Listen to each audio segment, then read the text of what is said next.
This is a real good one. Someone must have really been this is a good one. New Edition as a group versus solo. The artistry and what I prefer. This is a tough one because New Edition was probably my last favorite R&B group.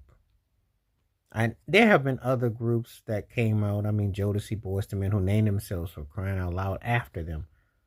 But New Edition to me got it right. I mean, they still look like I still remember them watching them perform back in the day, and they still ain't lost a thing. They still are better than any group I've seen. It's not so much the vocals or the songs or per se, they still hold up back in the day, but it's the execution and the way they do the semantics that everything is it's just like time stood still. And another group that has came out, you can say there were other groups that were better, choreography or lead singer, this or that. But as far as putting it all together, they can almost hang with any group for me. Especially if I go from the 80s, as far as like from that era onward, I'd say. And they had such synergy as a group. They couldn't get along, but they fit together. It's strange when I say it. They're wild. It cracks me when I think about it because the pieces fit. Couldn't get along though. They blew a golden opportunity by putting a record out when they actually had the movies out. But they had, it just what it was. But anyway, them as a group versus solo. Now, the artistry, to me, you can make the case solo.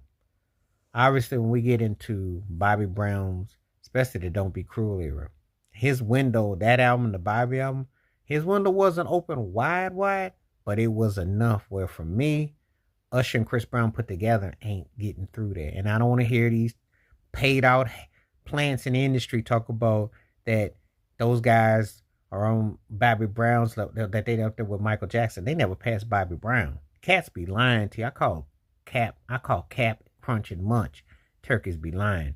Because they energy and connecting.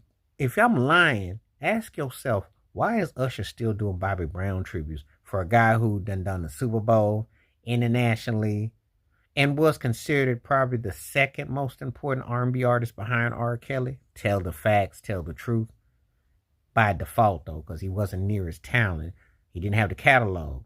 But showmanship, stage presence, longevity, that counts for something. And he's there. And Chris Brown, who they just somehow anointed something bigger. But anyway, they ain't matched what Bobby did. Ralph Tresvant, sensitivity of that era. I think Return of the Mac, the Mac is back. The second album will have more sting to it, but